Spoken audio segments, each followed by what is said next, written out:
السلام عليكم ورحمة الله وبركاته. ازيكم يا اخواتي اجمل متابعين لقناتي؟ النهارده هعمل معاكم بتنجان مخلل بطريقة سهلة.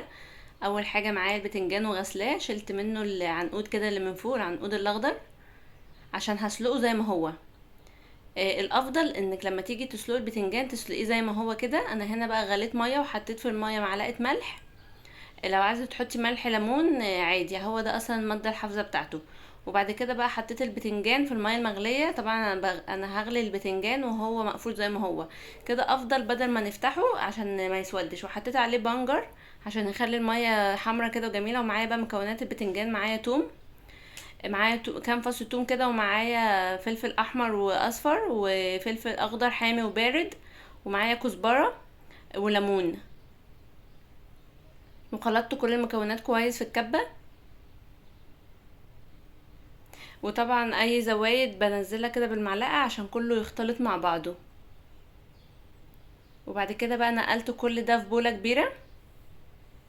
بجد التتبيله دي سهله جدا وحلوه، وبتخلي البتنجان طعمه حلو جدا، اكنك شاريه من بره جاهز بالظبط.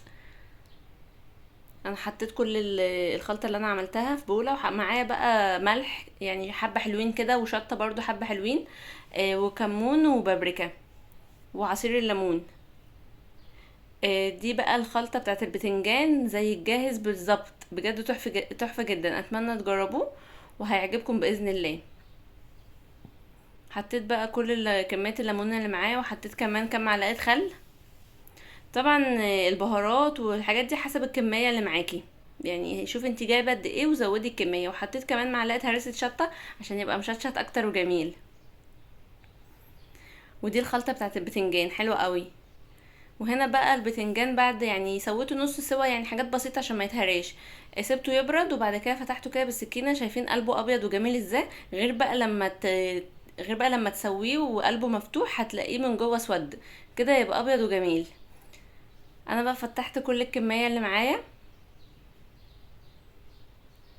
وحشيت بقى البتنجان بالخلطه القمر اللي احنا عاملينها دي. بجد حلوه قوي، جربوها وهتعجبكم. وجبت علبه نضيفه، وكل واحده بعملها برصها كده في العلبه. بجد طريقة سهلة جدا، وبدل ما نشتريه من بره عملناه في البيت بحاجة كده نضيفة وجميلة، وحاجة ضامنينها طبعا. وعملت بقى كل الكمية وعملتها بالخلطة دي وكانت حلوة. وطبعا المية اللي سلقناها كان لونها احمر وجميل عشان البنجراية اللي احنا حطيناها، خليته لونه حلو قوي. ما تنسيش بقى لو عجبك الفيديو، ما تنسينيش في اللايك والسبسكرايب وتفعيل زر الجرس عشان يوصلكم مني كل فيديو جديد بنزله. ودي المية اللي سلقناها كانت حمرا وجميلة.